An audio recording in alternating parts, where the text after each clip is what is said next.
And welcome back to Zoom Back Camera, the online film forum of the Browning Cinema. I hope everyone's having a good night. At the top of the show, we do have a comment that we like to read, and read it I do in order to make sure I get it correctly, so I'll do that now. During these uncertain times that have moved us out of the physical Browning Cinema and into a virtual one, our thoughts are with those battling the virus, battling isolation, battling precarity, and battling the fear inherent to this moment. And alongside that, we want to extend our thanks and appreciation to first responders, medical professionals, grocers, public transit workers, childcare workers, and anyone else on the front lines. Zoom Back Camera is a small thing to offer, but we do hope these conversations about movies we love will buoy your day and continue the education, fellowship, and dialogue with which we like to bracket our films in the Browning Cinema. And in the Browning Cinema, we have a tradition of shaking hands and saying hello. So if you're here for the comments, please do that. And along the way, leave any questions and comments you might have. We're on about a 10-second delay, but we'll do our best to loop them in. With that all said, welcome to Zoom Back Camera, Professor Pam Wojcik. Hi, thanks. It's great to be here. Well, thank you so much for being on the show. Can you tell us a little bit about yourself? My name is Pam Wojcik. I teach at the University of Notre Dame. I'm a professor in the Department of Film, TV, and Theater, and also in Gender and American Studies. And I've been at Notre Dame since 1998. And I'm registered in Chicago. Wonderful. And what was your first memory? Do you remember your first time seeing Pillow Talk? Have you seen this once or twice? Once or twice. I was trying to think about it, and I don't know the exact date because it seems like something I've always known. When I was a kid, the UHF stations, the young kids won't know what that means, but they were sort of the low budget end of the dial, would have movies on every Saturday and Sunday at noon, 2, and 4. And this was one of the movies that seemed to have been in heavy rotation. So I saw it quite a lot growing up. And then it's a movie that I started teaching a lot. I've taught it in our intro film class to talk about sound. I've taught it in our film theory class. I've taught it in classes on sex and gender and masculinity. I've taught a course on apartment plots, which is something I've written about, and I've taught it in there. So it's a movie that I come back to over and over again. But I've probably seen it a bajillion times, and yet I found myself thinking, oh, I have to rewatch it for this, and did, and loved every second of it again, which is the beauty. Well, thank you for choosing a movie you love. And at least it was a lot of fun to revisit. I had a longer gap between my viewings and yours, but it was so pleasurable and fun to check out. So thank you very much for picking this movie. And hopping into the movie, we start with an amazing credit sequence where we learn there must be a boy, and we also, as one could have guessed, get a Doris Day song at the top. Do you enjoy the opening number? I do, and I think we need to recreate it. We can. Are you ready? As we have a triptych where the couple are throwing pillows across. I made my tree deciduous. I have some leaves coming down on me. I would sing the song, but I want people to stay online, so I won't.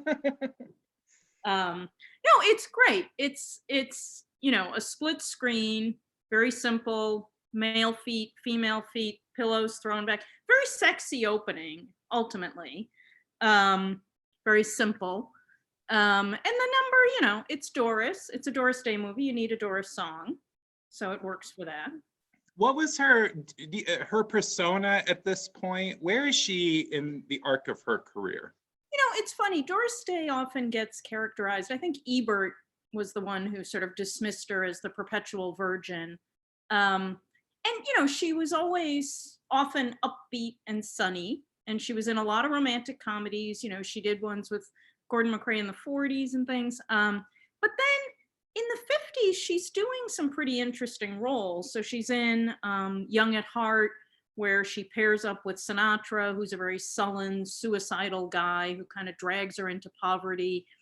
She's in Love Me or Leave Me, where she plays Ruth Etting with Jimmy Cagney.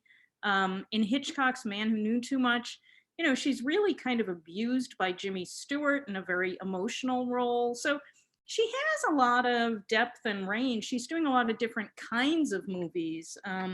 But I think what people remember her for most are the romantic comedies, and particularly the three comedies that she does with Rock Hudson, I think resonate very strongly. But this is the first of those three. And was this, I know this was a big hit. Sorry, I didn't look this up. Were the other two as successful as well? I don't know the box office, but I think pretty successful. Yeah.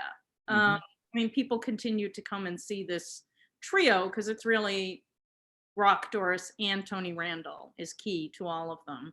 And each of them is interesting in their own right, although this is probably the best. I mean, I think so. And the other ones, drift into the 60s, so they probably start to seem cornier. Mm-hmm. And this one is built around, one of the main devices is a party line. And my writer friend talks about loving telephones and movies, but hating cell phones. And when writing, just avoiding everything he can to avoid a cell phone. Yeah. How do you think of like the importance of telephones? It's obviously doing a lot of heavy lifting in this movie, but generally in this time period. I think the phone is really crucial. I mean, the difference with the cell phone is interesting because cell phones create a different kind of set of possibilities, right? And then you also have the text imaging that comes up on screen and all of that. But with the phone, it's a great way to bridge space, right? Because you can connect two disparate spaces. In this film, you do it often with the split screen. And it's also the difference between an analog phone and a cell phone is you don't have it with you. You have to be in a particular place at a particular time. The sort of upsetness about not being able to use her own phone because he's on it, because she has to use it within this space and time. And it's also the era where the idea of that sort of gap between the voice and the body, right? Being able to hear without see someone, so that you can play a lot with phones in film and sort of play with identities. In this case, we'll play with it for sort of erotic purposes. In other films, you'll play with it for kind of menacing someone, torturing them, making them scared, different things. So it has a lot of narrative possibilities as well. And it's a really interesting sign of modernity, and phones can be gendered in certain ways in relation to women, scenes of women on phones. I'm writing some stuff now about teen film, and sort of the idea of the teen girl in the phone is so kind of indelible. So I think it's a really interesting prop that really works to do a lot of work aesthetically and narratively in films. Mm-hmm. In my house, I have roughly 25 analog phones. I still love the look. I play with them. Yeah, none of them work, and I'm not gonna like retrofit them. But they're fun. I will walk by it and play with the rotary dial, and there is something looking back on it too. There's a lot of nostalgia that is born from them. Yeah. Do you still like phone calls? Have you moved to texting? Do you say text me, or? I like people better than any of it. I've talked on the phone a lot in the context of COVID-19. Like most people, I've been picking up the phone, checking in with friends, also texting a lot. But I don't normally spend a lot of time on the phone. I think when I do, it's mainly because I have a long commute to Notre Dame, and so I use my Bluetooth capability and I talk on the phone then. That's my big kind of phone time. And it's a great way to kind of pass the miles on the Indiana toll road. But, right now, like everyone else, I'm living in a sort of nexus of Zoom and phone calls and texting and obsessive checking of the news on my phone and all of that. And you mentioned COVID-19, and with us being on Zoom for large amounts of the day, how did these split screens that now what we are looking at daily read for you perhaps differently on this watching of the film? Yeah, it was funny. I mean, I always love split screen, and I think it's a device that isn't used enough. And I love it in this film and things like Any Wednesday, or I love, the Thomas Crown Affair, which will use a kind of mosaic of split screens. I think it's a great device, very dynamic, really fun. Watching it this morning in the context of this was really interesting because just thinking how much we're living in these little boxes. And it made me think I'm not using Zoom, I'm not thinking about the frame enough, right? That I'm not thinking about ways to play with kind of the thing. See, we can do the elbow bump if you'll come. Oh, we lost our elbow. Try and do the Doris Rock bathtub scene. See, there's all kinds of fun things we could be doing with Zoom that we're not. But I think it's such a playful format in the film, and I think we've all kind of slid into it without really thinking about the aesthetic, except that everybody talks about the Brady Bunch, but then they don't really Brady Bunch it up and look at each other and play with animals. Or the way people are playful is within the square. It's, oh, I have a virtual background. I've ornamented my space, but I'm not using it in a way that acknowledges other space around me. Yeah. In fact, it seals the space all the more. Yeah. Yeah. But what we need is the Zoom that will allow kind of triangles as well. Because I love that gem cut. Yeah. Oh, it's so good. So beautiful. And so we get these split screens and cuts because there is a party line, and that's what is upsetting Jan Doris Day. And she heads to the phone company to complain about her neighbor, who is just a chatty Cathy on that phone. And this is when Jan attempts to get a private line. And so the party line itself is something, when you teach this, is it like, oh, here's a unit on what a party line is, explain it, and then allow them to watch the movie? Right. I mean, students are a little bit baffled by it. I mean, I remember growing up, not full on party lines, but occasional intersections, right? Where you'd pick up the phone and somehow it would be happening. I mean, party lines date back to the beginning of the phone.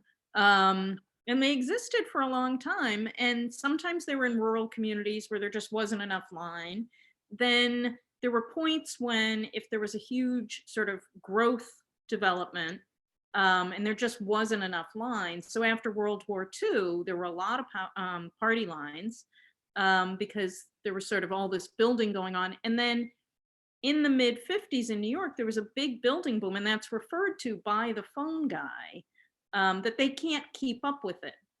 So it's not necessarily about, who's privileged and who's not.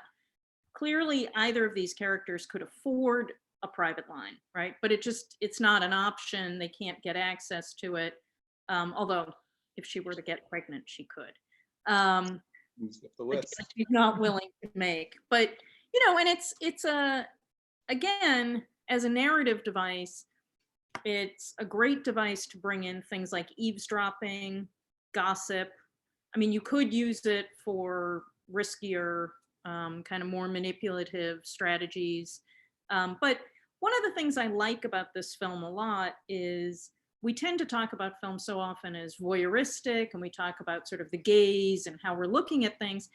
And, at the same time, film is about eavesdropping, right? We're listening in on people's lives. We're overhearing things just as we're sort of overseeing them.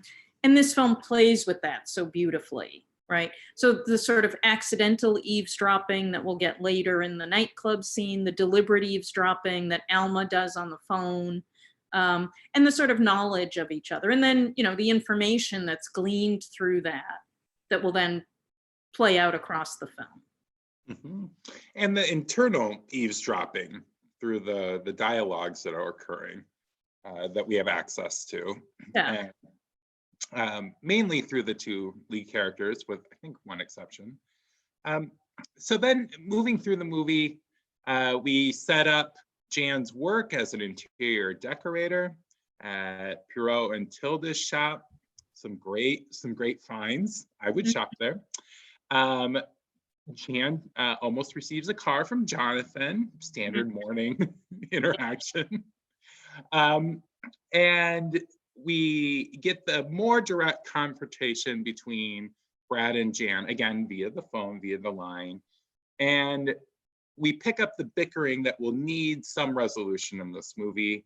And alongside that, we get some really good insight, actual sight into Jan's apartment. What does her space signal for you, and what interests you about that world? Yeah, Jan's apartment's really interesting. One of the things that you get, early on, single women sort of weren't supposed to get their own apartments. There's all kinds of crazy things that happen. There's sort of a ship that docks off the coast in New York where that's like a women's hotel and things. By this time, women can live on their own. They're doing things, but it tends to be viewed as a very temporary thing. So the sort of model tends to be a very bohemian apartment. It's kind of thrift shopped, small, usually a studio or a little one bedroom, kind of bric-a-brac things.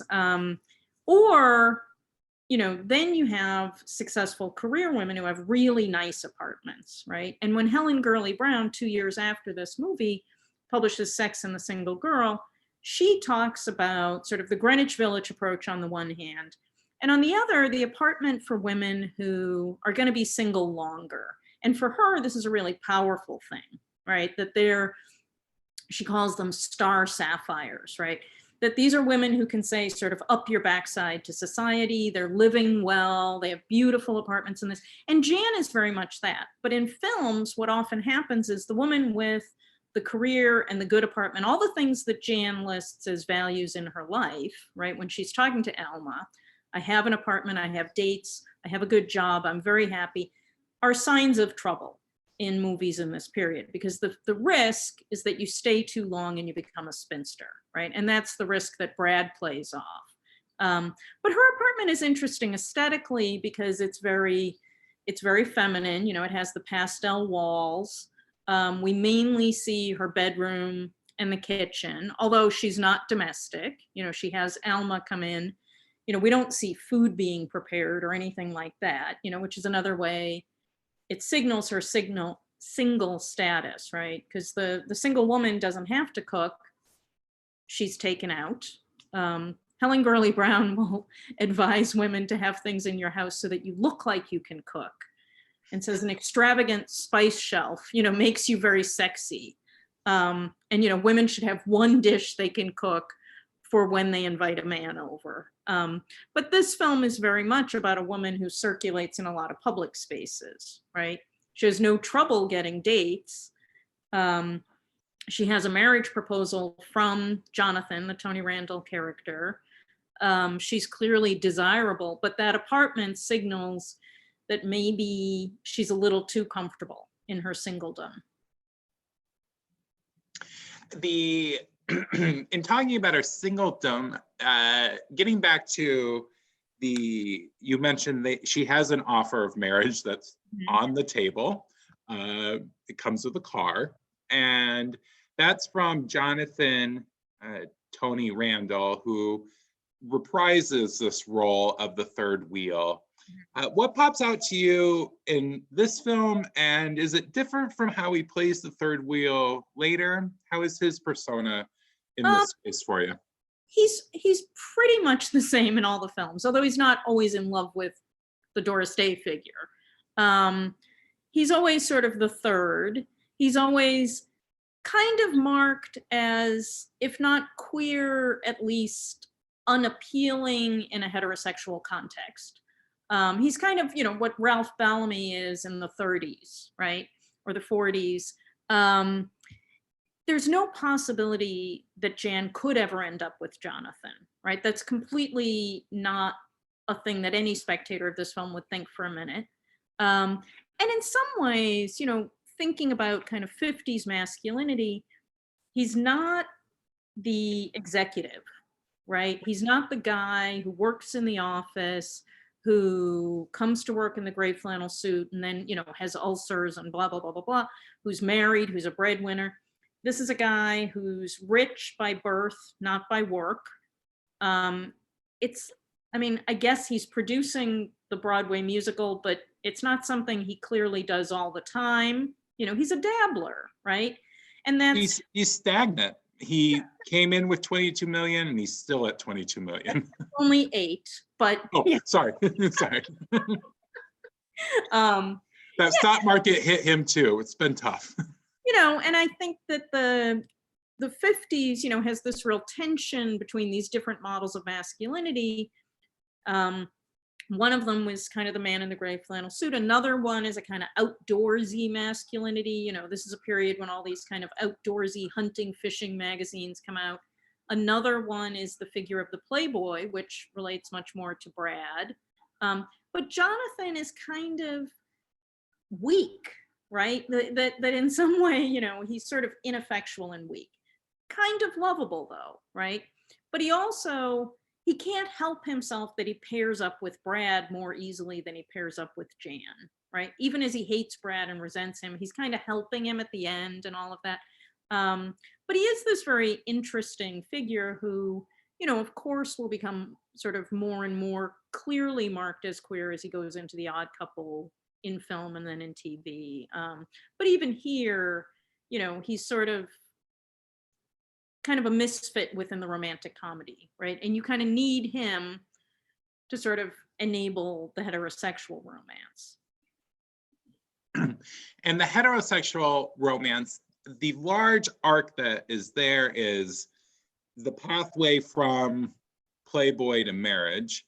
And between, you're talking about how the two need each other, we get this conversation where Jonathan articulates that the house in Connecticut, the wife, the family, etc., is masculine, it's adulthood, even though he's failed at it multiple times. And then Brad's anti-marriage argument. What'd you get of the falling timbers, or the two takes that are an extension of what you were talking about?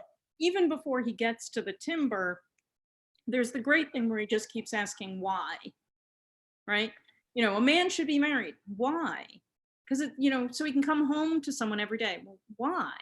And to sort of question that sort of normative assumption about marriage, right? That's somehow a better thing, is so great. And then Brad's lengthy explanation, that a man is a tree and then a woman comes along and cuts him down, this narrative of castration, but also domestication, right? That he's turned into a crib and a vanity and all of this sort of furniture in the house. This is very much Playboy discourse. And I mean Playboy magazine. Because Playboy starts in 53. It's decidedly urban, right? The opening editorial is about a guy in his apartment mixing up cocktails. It's about jazz and sex, right? And it's all together. It's distinguished very strongly from a kind of suburban narrative. If you're picking up this instead of a ladies' home journal, put it down, get out. And it really marks out. And particularly Philip Wiley, who's an editor at Playboy, he develops this term momism to kind of castigate women as these figures who castrate and weaken men, right? And his big thing is all about the way that the sort of suburbanization and domestication, that men have no rights or claims in that home, right? That they're just being neutered by women precisely by this kind of domesticity and furniture and sort of putting them in this. And so it's sort of this pushback, right? And so Brad is very much within a contemporary discourse about this stuff, right? And, the great thing is that Jonathan, to go back to sort of Tony Randall, it's like, oh, but with Jan, it's wonderful. You want your branches cut. That idea that like being castrated is good for him. But it's a really interesting thing. And of course, the movement of the film is to get Brad to want his branches cut, right? And to want to be refurnished, ultimately at the end of the film, right? And a lot of the films in this period play on this kind of contradiction where you want to revel in the idea of the bachelor and the bachelor pad and sort of admire him, but at the same time there has to be a move toward kind of taming the bachelor, right? That ultimately these films are going to contain and constrain him and make him want that other ideal. And so this is sort of that moment of resistance that will be overcome. And we are seeing him before things have been cut down and the furniture is changed. We get to see his apartment kind of taken out on the highway and at full speed. And this is when he is, I believe it's Marie is the name of the woman he's brought in. Thoughts on getting to see his, it's like a James Bond apartment, like made by Q. Yeah. Like thoughts on how that space reads now and where that is in relation to the things you were just talking about? Well, it's very much, I mean, so Playboy magazine didn't just promote a lifestyle. They specifically have multiple articles about your bachelor pad. They design and sell a round bed. They have articles about how to manage your space. So that what we see in Brad's apartment, the stereotypical bachelor pad has muted tones, just like his does. It has modern art, right? The sort of idea of the cultural worker, right? Brad works at home, so it's a kind of work-live space. That's very much in keeping with the bachelor pad. And particularly in 50s films, a lot of these guys, the vast majority of them are somehow creative class workers, right? So they're often songwriters or writers or actors or directors. You know, none of these guys are accountants. So the fantasy is about the nature of the work as well as being single. But it's also Playboy advertised and discussed, you know, the importance of various technologies, of the hi-fi, right? Which is relatively new at this period, and you know, his manipulation of that. But also the technology of turning out the lights, locking the door, the kind of system, right, to trap the woman. Playboy has this great thing where they talk about how you want to have an open space between where you're mixing the drinks and where the girl is waiting for you. So you can keep your eye on her while you get a drink so she doesn't get away, right? So this is very much in line with that. And you know, his apartment's so interesting because we don't really have a sense of how big it is. You know, later he'll gesture and say, oh, the kitchen and the dining room are over there and the bedroom's up. But all we see is that sort of, you know, kind of the layer, right? Where the women are, where he plays the music to them, and where he has the couch that can pop out and turn on the hi-fi. Mm-hmm, mm-hmm. Yeah, it's interesting how we get zero access, and in fact, he can turn the lair into, like you said, not only his workspace but his bedroom, and so he has made it multifunctional. Yeah. Well, and it also, I mean, it also means that there's parts of the apartment that aren't available to us, right? And part of the other idea with bachelor pad is it's the place where you kind of bring conquests, right? It's the place where your sexual activity happens, but it's also sort of separate from the rest of your life and your everyday life, right? So that there's a way in which it's always on the verge of also being sort of like a closet, right? So the fact that we sort of have the public or the living room kind of bedroom, right? The couch that pops out, but we never see his real bedroom. We never see his real private self, except in a couple of phone shots, we see him laying on a bed, right? But it's hard to read the space, right? And so it's this interesting thing about kind of the degree to which his identity as Brad is so much in that space. It's not exclusively, but it's much more there than Rex, who's out in the world, much more. Rex we haven't met yet. And the next space we go to is very different from these two. We head up to Scarsdale to Mrs. Walter's home. and we meet a little cad from Harvard named Tony. Yeah. So thoughts on, so class in this is really tricky for me to pin down. And thoughts on who they're skewering. Is it social capital? Is it privilege? Is it wealth with the Walters? Well, I think the Walters are interesting in relation to Jonathan, right? If part of what's wrong with Jonathan is that he inherited money, he doesn't make anything on his own, right? It's the Walters too, right? That this is this privileged kid who goes to Harvard. We have no sense that he's smart or particularly interesting, right? And the mother has terrible taste, right? Which would indicate maybe a kind of nouveau riche quality. But, you know, it's money isn't what this film values, right? Brad is comfortable, Jan is comfortable, but they're both workers and they're both good at what they do, right? So there's that. The other thing I think with Tony, right, is it's also a film in which size matters, right? That, you know, the car that Jonathan brings is this tiny little convertible, right? And then Tony drives her in this weird little car that then, you know, Rock Hudson won't be able to fit his body into, right? And when she talks about Rock Hudson, he's 6'6", right? Which almost goes to a joke that Mae West will make in Sextet, where she says, "Don't tell me about the 6 feet. I'm only interested in the 6 inches." There's a little bit of that lurking in this, right? But the sort of pesky boy who, again, is sort of the wrong kind of masculinity, right? That what this film is going to value is not going to be about having money. It's not a pushy guy. It's not a guy who gets things for free, right? And it's not a little guy, and it's not a young guy, right? So that there's lots of ways that Tony falls out of the ideal. Mm-hmm. And he kind of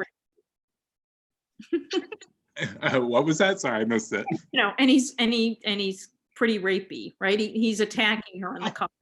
Yeah, he's a lech, Yeah. No doubt. And that's even before he's drunk. I mean, right. And he gets drunk at the Copa del Rio. And we've talked about the apartment spaces and things that people have to themselves and are singular. And here we get a communal shared space for levity. And wouldn't you know it, Brad and Jan are once again paired with one another. How does this connectedness talk to you, or what does it say to you about city life and what it's saying about the urban life? You know, the ideal of the urban is, on the one hand, anonymity, right? The urban is where you go to become someone else, right? It's also, Joan Didion talks about it mid-century for women, that the idea is sort of that you can go to the city and make your mistakes and then go back to the suburbs or the country, right? And so it's this sort of space of anonymity and possibility and kind of trying things on, right? But it's also a space that's defined, and I think this is what's so moving and upsetting about images of empty city streets right now, right? Is the city is supposed to be about encountering other people, right? Seeing other people, bumping into other people, meeting other people, just good and bad encounters, right? And a lot of these apartment plots in this period are hinged on that idea of the accidental encounter, right? That you can bump into someone and meet someone, and it can have erotic possibility. It can also have dangerous possibility. And in this film, you know, this moment when they meet is so interesting, because up to this point, they only know each other as voices, right? But he's found out her name because she's filed the complaint, right? With the phone company, and the phone inspector has come to his apartment. So he knows her name now. She knows his too. But so he's able to, again, eavesdrop. He overhears the date Tony calling her Miss Morrow, and he hears the name Jan, so that he now can marry body and voice, right? She's prevented from that because he takes on this phony accent, right? Which I love that he steals it from his date, right? The date with the sort of Southern accent. So that, again, the play with sound in this film, I think, is so interesting. You know, and we have here another instance of the sort of subjective voiceover that we'll get a number of times, where we can hear him thinking, oh, how are you going to manage this, Brad? How are you going to meet her? She hates you, right?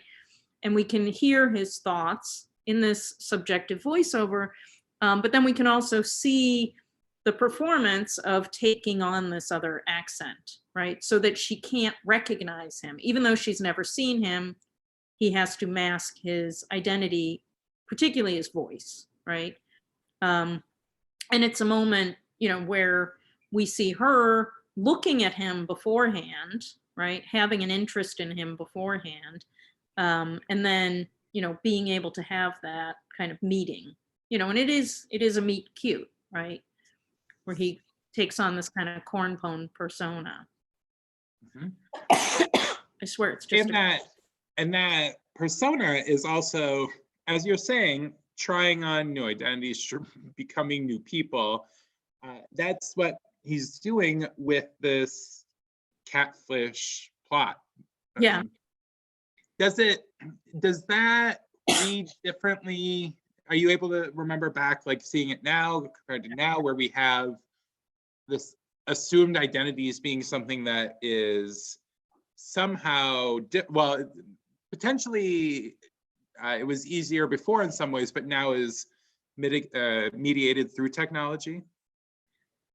Yeah, I mean, I think it's also culturally different, right? So, you know, there's lots of precedent for what he does here, right? The game that he's playing, taking on this fake persona to get into her pants, right?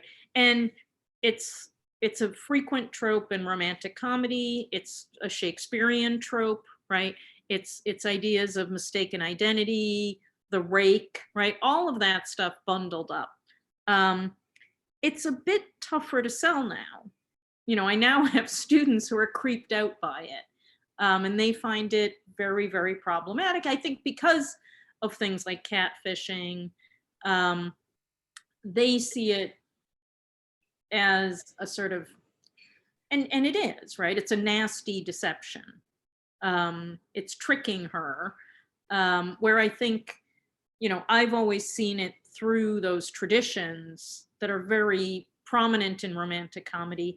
And there's a way in which I think the other thing that needs to be put into play is star persona, right? Because it's Rock Hudson, we know he's not really a menace, right? So that, and we have a certain trust in that. And I think that that's also something that from a distance, contemporary students might not have that feeling about this character, right?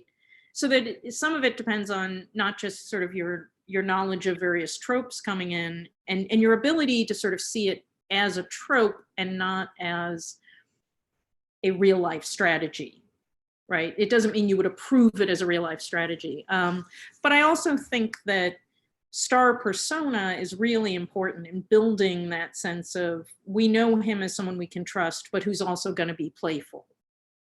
Mm-hmm. And do that. But it is very different. And, you know, bringing up the technology, of course, this is also technological because it's sort of flipping, right? The catfish operates by only existing in technology. This one is bringing the body out of the technology, out of the phone, and transforming the sound. So it's a sort of opposite precursor in many ways. Mm-hmm. And with the two personas now in place, Rex, we'll go with Brad. Brad is really, I'm amazed at how ballsy he is about doing the two voices and playing characters off of one another. He's really putting himself in arrears to bring up Rex. And he does this with both the payoff and like, oh, he's going to take you to a hotel and this and that, Right. and then checking himself. When they looked out at the city park, I did not think that was a very pretty picture. What a view. I was like, no. Yeah, it's very romantic. But Okay. I mean, his ability to move back and forth, it is the thing where I think people think of Rock Hudson as sort of beefcake and things. He's kind of amazing because when he's Rex Stetson, it's not only a change in his accent, but he changes the way he holds and moves his body, and his face is much more open. And as he shifts to Brad, it's not just that he shifts back into the accent, but he has a sort of firmness to his behavior. He has a sharpness. He holds his face differently. And so that movement is really interesting. And it adds to the sense of a sort of double identity in the character, as opposed to just the idea that he's playing one role. You sort of feel both of them very strongly, that there is a Rex in him, right? And Rex is so kind of dopey and corny, and it's amazing how well he plays her, right? To take this very sophisticated urban woman who's remarkably well dressed and well groomed and just very Bejeweled. perfect, and to feed her this corn about a Texas ranch and a mountain. And what's the line when he picks up Tony? Don't drink anything stronger than yourself or older. These kind of dopey sayings and things. And that Brad can even come up with those is part of his charm, right? That he's very quick-witted in many ways. So I think that's part of the appeal. But yeah, I think the view itself is nice. I'm always struck at what a shonky little window it is. That it's not a big, expansive kind of window with a dazzle. Like you kind of have to pull this cheesy little curtain and look like, oh yeah, there it is. Okay, let's go. Yeah. Well, I didn't like that shot, but we're getting to one of my favorite shots after a really good on the town montage, where we're getting through dates 4, 5, and 6, whatever he said it would take. And that's when the scene we just recreated in the tub. Yeah. And how does that, I mean, that's another good example of physicality and his Rexness coming through, actually matching the shot physically with Jan. Does that scene still work for you? Does it hold up? I think it's tremendous. I mean, it's one of the all-time great uses of split screen in any film, I think. Because again, that idea of actually having the frames meet up, right? As each of them puts their foot up in the tub and then touches each other. And what makes it really is the moment when they pull away and then come back, right? As if they've actually felt that, right? It's a very sexy scene. It's very playful. It also makes their phone calls suddenly seem like phone sex, right? That they're both talking to each other in the tub is already pretty risky in a lot of ways. And it's, it's very witty. It's incredibly memorable. It's the thing that people tend to remember from this movie if they don't remember anything else, right? They'll always say, oh yeah, the bathtub. So I think it's very effective. And it emphasizes that ability, or the idea of the phone and the idea of the apartment, right? The apartments as sort of isolated boxes, the phone as something that is about you being separate, and yet it creates this connection, and the split screen works to enact that, right? That almost physical connection that happens between them when they're talking on the phone. In the next scene, Jonathan has his date broken off with Jan. And at this point, it clicked for me. I was like, oh, Tony Randall has a real David Hyde Pierce vibe. And I was like, oh, no doy. Did you see Down with Love when it came out? Yeah. I mean, David Hyde Pierce wants to have a Tony Randall vibe, is the way I would put it, right? Right, exactly. there's parts of Down with Love that I think are delightful. Um, but there's a way in which it's Renee Zellweger particularly is winking too much through the whole thing, but it does pick up a lot of the tropes of this, right? It has the very technologized bachelor pad, which of course the David Hyde Pierce character, who's the Tony Randall character, can't manage, right? The technology, and that's part of his masculine failure. Um, Ewan McGregor, again, a little too in love with himself as the bachelor. But no, it's a movie that understands all the tropes of these movies. I tend to prefer the original more in this Mhm. case. Mhm. And then after that date is broken up, again, we have shared spaces collapsing because of work in the office. And we get a pretty bonkers gag with the gender confusion about Brad being a junior and having a potentially pregnant. And I'll go ahead and shoehorn that in with when in one of the next scenes that Brad is warning Jan that Rex might very well be gay if he likes his mom too much and Interested in collects recipes. yeah, right. So how much of this, if at all, do you know historic is this, how intentional is this, or is this just one of those moments where the vault gives us an amazing campy secondary reading? So it's a little hard to know. I mean, Rock Hudson was an open secret, right? Everybody in this film knew he was gay. He was not closely closeted among his friends, right?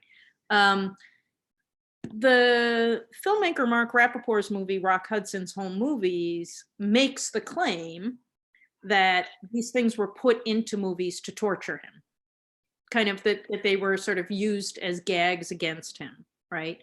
And Mark Rappaport uses lots of scenes from Rock Hudson movies to show how often it is that he's put into drag, or he's made to seem gay in some way, or made to seem, scared of women, or different things.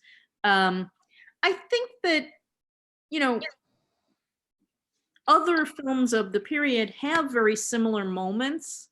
So that Funny Feeling, which is a Bobby Darin movie, has a really similar moment when he's overheard talking about interior decorating and a bartender is assuming he's gay, right? And there's these sort of patterns that emerge that are in some way, they're homophobic, certainly, but they're also playing on a certain kind of cultural sophistication. I mean, Brad never says Rex might be gay, right? He throws in a lot of codes, and those codes come up again and again in the Rock Doris movies. So in whatchamacallit, I'm blanking. Lover Come Back. There's a thing where, Doris is saying like, oh, no one would want a lavender floor, and this other decorator says, well, I have a lavender floor. And she says, oh, well, not everyone is quite as, sophisticated as you, Leonard, and sophisticated, all these kinds of codes for queerness. So I think there is a degree of in-joke, right, in it. And that, you do get this level of the gay man, Rock Hudson, playing not just straight man, but sort of a hound, right? Who then plays a character who can, be accused of or assumed to be gay, that there are levels within levels of this. And it points to, the play with identity and sexuality across the film, and as I said, sort of this idea of sort of having a closeted or secret identity is what the film is about, right? That he's hiding an identity throughout. So in some way, it sort of makes that sort of idea of the secret identity just more strongly sexualized, and certainly queered. right? But it opens up possibilities of reading Rex and or Brad differently than the nominally heterosexual narrative, right? So at the same time that we can sort of revel in the dating and the relationship with Jan, we can also enjoy kind of the queer texture that emerges. And that hidden identity is tested by Jan at the hidden door. Right. Not the most subtle. Which is the piano bar. Do you like piano bars? I've only been a little bit, really. I haven't spent a lot of time at piano bars. I'm not someone who would sing in public. So the gather around the piano and sing is more for other people. I love them in movies, and I love the movie version where you sort of sit and have your drink right on the piano. And I love in this film, I love Perry Blackwell coming in, and this is sort of a typical kind of specialty act where you have someone come in, African American performer, does a great performance, really makes a mark, and then disappears completely from the narrative, right? And this is the only time in the film that we see other African American characters, a couple of the band members. It's a sort of, other than that, it's a very white version of New York City, right? And so I love that, and I love the interplay between the Rock and Doris characters and Perry Blackwell, and sort of the play within it of sort of finding a way to get Doris Day to sing. Like, oh, you want me to sing? Sure. Shucks. And then also Perry Blackwell becomes this kind of chorus, right, for the action, so that her songs and things are sort of commenting on their activity. She completely stops playing when he kisses her. It's just sort of, oh, we got to wait that out. And then, when Jonathan comes in and confronts Rex, she's then the eavesdropper, right? Who eavesdrops on that with us, right? We hear, she hears, and then she can kind of comment on it when she sings "You Lied" and calls him a hound. And, but doesn't stop the action, just is articulating what's being seen. Yeah. And it's one of the many moments in the film when different characters either notice, they notice, and in many ways they enable what Brad as Rex is doing, right? So she understands that he's lying to Jan. She seems to know Jan. She calls her by name when she tells her to sing, but she doesn't warn her, right? And the guy in the hansom cab who has his own subjective voiceover, I don't know what this guy's up to, but I'm glad it's not my daughter. That people are just sort of taking it in, right? Which is also in some way part of that urban contract, right? That you sort of see things and you kind of go, okay, it's not my business, and keep moving, right? And so it's interesting, and it's also where, in thinking about how this sort of trope of lying to get the girl, it has this tacit approval across the film and across the culture. And the people who are direct are actually the ones who are unsuccessful. If it's Tony, who right is direct physically, or Jonathan, who's direct emotionally, it takes the obtuse angle in order to crack the code or whatever. Yeah. Well, and also Jonathan is ineffectual when he tries to stop Brad/Rex, right? When he lays down the law, like, okay, you have to, send her home in a cab and go to Connecticut. And Rex/Brad does that by the letter, but, leaves out the part where he'll pick her up on the way to Connecticut, so that Jonathan's ineffectual effort to stop him, is crucial. It's not just that he's ineffectual in himself, but he can't control Brad. Whereas other people can kind of allow him to do his thing. Yeah, he ultimately enables and allows the action to move forward. Yeah. By virtue of his bumbling. Yeah. Bumbling attempt to get him out of the picture. when they do head to Connecticut, a song that I had not seen this for a very long time, and I mean I'd heard Pillow Talk and Roly Poly every once in a while come up on mixes or what.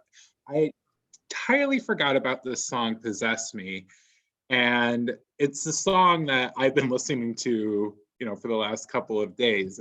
It's amazing, and this is another one. We talked a little bit about sound and what it could do, but in terms for the internal dialogue and singing, do you see this going an interesting way compared to other films? I mean, I think what the subjective voiceovers do with Doris Day's character, right, is it tells us that she has her own sexual desires, right? So when they meet at the Copa, right, we see Jan looking at Rex before he comes up and uses his accent, right? She's scoping him out. She's making eye contact. She's looking at this attractive man. Then when they get into the taxi, we hear her interior thought, what a marvelous man, right? That she's very interested in him, which is also, I think, part of what makes my reaction to his ploy less, sort of upset than it might be. But here, she's heading to Connecticut for a weekend away with a man she's known for, we think, less than a week, right? And she's declaring to herself her own desire, right, to be taken. She's made this decision to go. She's planning to have sex with him. This isn't a naive schoolgirl, right?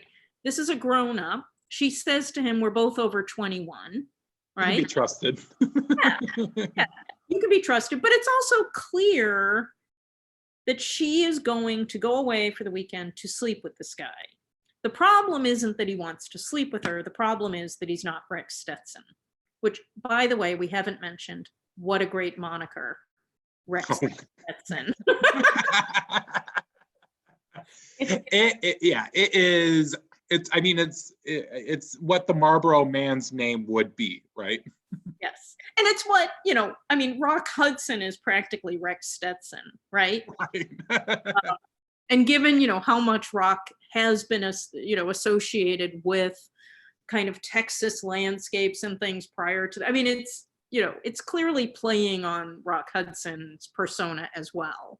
But that this is a mature woman who is available to this encounter. And the point when she discovers the deception is when she's trying on his big coat, and again, size, right? Holds it up, sort of admires the span of shoulders and wraps it around herself, and so I think that song's really important. It's also very weird. It's not common to have a song be a subjective interior voice, right? You get it, Yentl is all interior song, right? But that's a very weird movie. This is not normal. Normally, singing is sort of objective and out to someone in the world. And so just getting access to her most private thoughts there, I think, is really important and gives us an insight that while she's being manipulated, she's also attracted. Mm-hmm. And getting to the, you mentioned the big reveal. Do you like how they handle it with the sheet music, the tune, and thoughts on the cling clang noises we get when she has the epiphany? Oh, it's great. Again, this is a film that is so smart about sound, right? In its use of sound in a lot of different ways. And this song has been used as a gag throughout the thing. Every time he's with a different woman, it's like a vaudeville performer, right? Every time he's in a different town, he, throws in the different thing. So you're my inspiration, whatever it is, Eileen, Maria, so and so. And so she's heard this song a million times. She knows the routine. She understands it as a ploy, it carries so much baggage. It's not any song. It's a very particular song that's been part of her eavesdropping, part of Alma's, right? Later we'll find out that Alma knows the song and has inserted her own name into it. And to have her, we understand that for whatever reason, Jan has some musical chops. We don't know why the interior designer can sing and play music, but she can.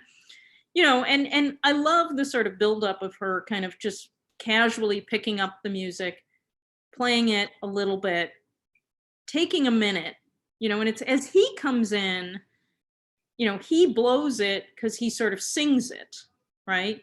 When he comes in from chopping wood, not insignificantly, right? In relation to the tree metaphor and everything, he's been happily chopping the wood. And she's been stroking the wooden dining room table right, too. Right, which is his future, who he's going to be. But when he comes in, do, and then realizes what he's done, and then you get this weird.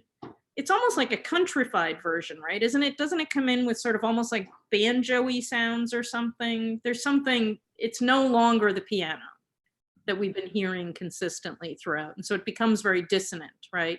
And of course, you have Jonathan appear at exactly the right moment to take her home. It all wraps up very neatly in that situation, but it's and it's a last minute kind of rescue that means we don't have ultimately the narrative of deception and seduction, right? This isn't going to be that kind of melodrama. It's going to stop before it happens, and that's also necessary, right? That she can't get together with Rex. It has to be eventually with Brad and on her own terms. He needs to have served some type of penance in order for this to be resolved. Yeah. You mentioned Alma. We didn't talk that much about Thelma Ritter. And she doesn't get that much meat to chew on. I was thinking like, oh, she was, nominated for a Best Supporting Actress, but I was surprised she doesn't get as much screen time as I might have been expecting. But the screen time she does have, she's chompa, chompa, chompa. Yeah. Are you a fan of Thelma Ritter's? I love Thelma Ritter. I love Thelma Ritter, because she's a character actress who always brings so much, no matter how big the role is, right? And it's always kind of the same thing, right? She's always, in this world of kind of middle class, kind of mid-Atlantic accents and things. She's got the kind of Brooklyn accent. She's always kind of lower class. She's always smarter than everybody else in the room. And in this one, kind of the alcoholic and the kind of gags about her drinking are very surprising in a way, because they're sort of, you expect Jan to be more disapproving or something, and she's completely nonplussed by it, just like, okay, well, just do the laundry. But Thelma Ritter, she doesn't have a lot of lines here. It's not like Rear Window where she becomes, a really important third character, or Letter to Three Wives where she has a lot more to do. But as you say, she steals every scene that she's in. She's absolutely vital, and the repetition of gags with her, of the elevator, repeatedly, and her own eavesdropping on Brad, the scene where she drinks him under the table, she is very, very good. And the idea of that tiny little woman, drinking the 6'6" under the table is also a good gag. Again, you think, maybe we shouldn't be promoting that much drinking, but it works in its context. No, and she's another kind of, queer figure within the narrative, right? And this is often the case, that you have a lot of kind of characters on the margins who, kind of enable and shore up the romance at the center, but that they're kind of operating in different spheres, like Pierrot as well, right? The kind of decorator figure, that I think they're all an important part of this that sort of help shape the narrative. And Alma is the one who hatches the plot or puts the seeds in place to say, have her decorate your space. Hero seems like a good guy. Yeah. And, oh, Jan, you don't have to do that labor where you're being forced into a world where you don't want to be. Yeah. But ultimately, kind of reverse psychologizes her into it. And then we get Jan in Brad's apartment doing an inspection in some ways. I don't know what to necessarily call it. Doing an inventory. Decorates. And ultimately, she decides to decorate it in a pretty, well, hideous to some, gorgeous to others. Beauty is in the eye of the beholder. I'll first ask this question, then we'll get into that space. The house in Connecticut, Jan's apartment, Brad's original apartment, or Brad's updated tacky one? Which one do you want? Probably Brad's original. Mm-hmm. I think I'm more of a kind of bachelor pad Playboy taste than the pastels and things of Jan's. And country house, I wouldn't mind having it in the rotation. Yeah, for weekends. Yeah, and I definitely don't want to live in Rex Stetson's ranch. No, you don't want a mountain? Mountain could be nice, but and that, I mean, the whole idea of my comeuppance will be turning your apartment into something that was once beautiful into something that's tacky is a very interesting form of revenge. How do you read it, especially after the importance and establishment of spaces that you put into the film previously? Well, I mean, in some way, what she does is take the already very sexualized space, right? That apartment is entirely operating as a sort of sexual headquarters, right? And it's a layer, right? It's a magnet for women, right? When the phone inspector comes, the woman comes to the door, as soon as she's at the apartment, she's done for, right? And so Jan sees what that is and, sort of hyperbolizes it, right? Takes that sexualized, mechanized apartment and sort of makes an extreme version of it that at the same time obviously queers it a lot, right? Because it becomes this incredibly camp space, right? With the pink player piano playing, You're My Inspiration, with the tassels and the giant pillows and the kind of harem quality, and the kind of over the top ridiculous, the fertility god, all of this stuff, and the kind of overdoneness, right? So that it goes from a very muted, modern, clean apartment into this kind of camp extravaganza, right? Which again, kind of pushes his identity, from sort of this, kind of cool masculinity into this much more kind of queer, theatricalized thing. And the interesting thing is that then once she traps him in it, that will become the place that somehow makes them make sense, right? Mm-hmm.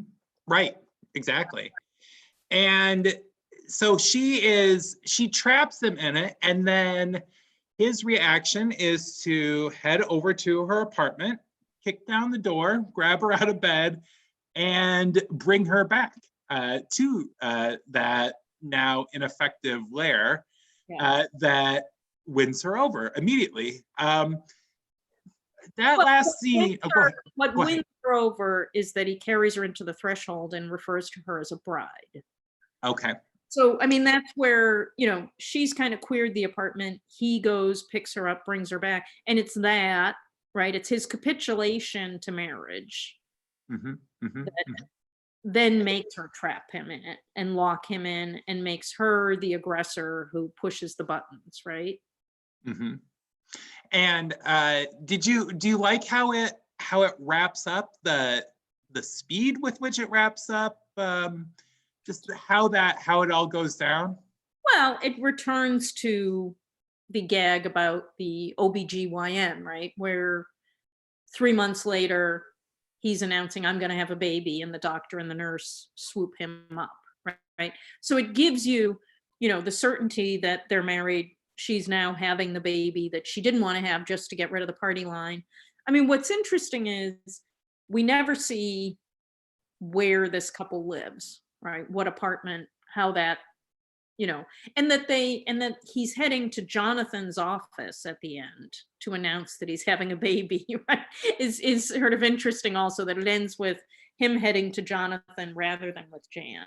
But it's an interesting one because it sort of ends with the promise of marriage, which most romantic comedies do, right? They end with the promise, but not the marriage, because you're not actually supposed to see them living together or having a life together. Later they'll be in a movie where they are married together, but it all has to be about him thinking he's going to die and trying to find her a new husband. So it becomes another courtship narrative in some way. But it's the thing of romantic comedy to kind of nip it right at the point, like you get them to the point of acceptance and then you end the movie. And the timeline for you, I mean, the idea that it also, I mean, to me, it sounds like they're in like a shotgun wedding situation. Because 3 months later she's already pregnant. And that's generally when you announce that you are pregnant. And I don't know how quickly they got married, but you would think that the timeline is very odd, that it's so brief, and that it includes that update. But if in Connecticut she's ready to have sex with him, I think we can assume that as soon as they decide they're going to get married, they're having sex. So maybe it is 3 months to the day. Mm-hmm. I guess we don't know that they're married. Which is interesting. There's not that. Well, I guess they are married by way of, like you're saying, the threshold moment. Yeah. Like that has. But then the ending, in having it end with him being perceived as this pregnant man again, right? Mm-hmm. And having that be the final beat of the film, also works against that narrative of sort of containment and marriage and domesticity, and kind of leaves it in that kind of gender ambiguous space, which is interesting. I mean, it's sort of like the end of Some Like It Hot, where you think everything's kind of gone toward, sort of heterosexual closure, but then it ends with kind of the possibility of a gay marriage. And this is a sort of similar moment that sort of undoes some of the sort of ideology of the film. Mm-hmm. And an end credit sequence with "It's the end or not, or not, or not, more pillows." Yeah. I was expecting an Easter egg actually, or something at the end. Because they kept telling me "or not." But I think, the Jan Morrow character has said she would like a lot of kids. And I think it's the thing where we find out that Jan isn't frigid. She just hadn't found the right boy. Because, what's the da, da, da, da, da, must have been a pumpkin boy for me. Yeah. So she found her boy. And I am happy for her. And that's just as you've been saying, there's a lot of problems about the courtship, but there is a real sweetness to the connection that comes at the end that at least I wasn't, still resonated despite all of these odd things that were in orbit around it. Well, it's the genius of pairing Doris Day and Rock Hudson. They work really well. I think her sincerity brings out something in him, and his kind of rakish behavior brings out the sexiness in her, and it's a really, they have really good chemistry, and I think that we do want them together, right? Yeah, yeah, we do. And that's what we get. So, hey, thank you so much for chatting about Pillow Talk and for giving us this great movie and so much insight with it. Here we like to end with, well, did you know Proust had a younger sister named Becky? No. Oh, he did. And Becky created a 5-question questionnaire to determine if you love movies. It's scientifically valid. Do you care to take it? Sure. Okay. If I don't love movies, I'm going to have to make a big swerve. At 55, a new career. Well, we'll find out. I mean, as I said, it's been calibrated pretty tightly. So I hope that you don't have to go out and do interior decorating. Okay. What was your first R-rated movie, either in the theater or in a home? I think it was the remake of The Postman Always Rings Twice, the Jack Nicholson, Jessica Lange one. Oh, yeah. Which I did see at the General Cinema in Braintree, Massachusetts, where I later had a job behind the counter selling popcorn and things, including the summer that E.T. came out. And so I got to sell the new candy Reese's Pieces to people coming to see E.T. Oh, that's awesome. Postman was the first.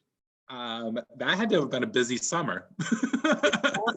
It was. I think, if I remember correctly, Blue Lagoon was in the other theater. And I think that's where I would go take my break, was sit in the back of the Lagoon. And eat some Reese's Pieces? Man, which was brand new then. Nice. Okay. What movie would you be compelled to buy, even though you all may already own a copy, if you found it at Pickers Paradise or Pierrot's for $2? Maybe the Judy Garland Star is Born. Not only because I love it, you can't see, but the skin on my laptop is Judy Garland Star is Born, and I'm a big fan, but also because years ago, when they re-released it with the added material, the sort of lost material, I hate the addition of the kind of still images with bad audio and things. Like, I much preferred the version of the movie that I used to see that wasn't a kind of fancy director's cut. So I would like to find that at Pickers Paradise. A sort of older version of it with the more Hollywood cut would be very nice. Okay.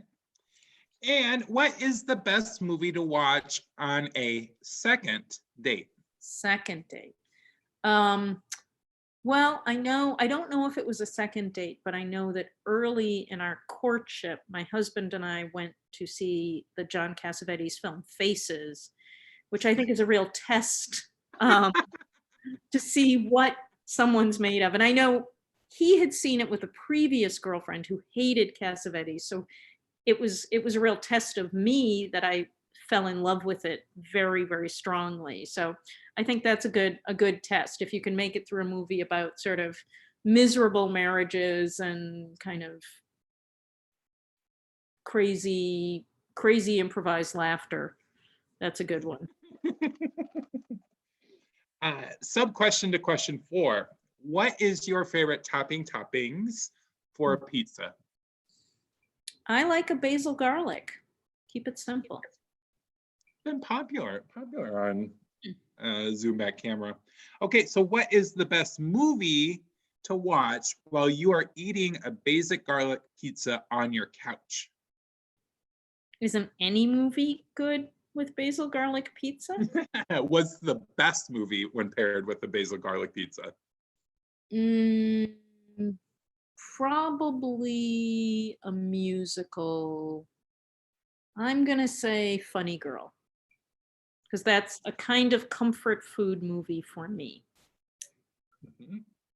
And Yentl, it is not. No, it's not. But Funny Girl is my most favorite Barbara. Okay. Let's say you are, once again, 10 years old, From the future, you receive a screener. What film most blows your mind? I don't think my 10-year-old self would necessarily like the movies from now that I like most. Like, I don't think my 10-year-old self is going to be like, yay, Kelly Reichardt, great. Um, so maybe she would appreciate something like Eighth Grade that really captures something about youth, and might speak to her. You know, in a couple of years, she'll be going to see Harold and Maude about every week at the Brattle Cinema in Cambridge. But I think at 10, maybe she's a little young for it. And you would get a lot of exposure to online and texting, and that would be something that would blow your mind. Yeah, I don't know what if she'd want to watch a movie on her phone. I know I don't. But the movies that appealed to me then are movies that still appeal to me now. You know, probably Pillow Talk was in the rotation when I was 10, watching them on Sundays, and things like Gidget or Funny Girl or Singing in the Rain and things. So we might not be that far apart in our tastes ultimately, or I might be stuck. Well, 1 second, Pam. I'm doing the calculations. Uh-oh, do I like Hey, movies? it turns out that you don't like movies, you love them. Oh, that's good. Good to know. And we loved having you here on Zoom back camera to talk about Pillow Talk. Thank you so much. Thank Have you. a good night, and have a good night, everyone else. We hope to see you soon on Zoom back camera. Bye now.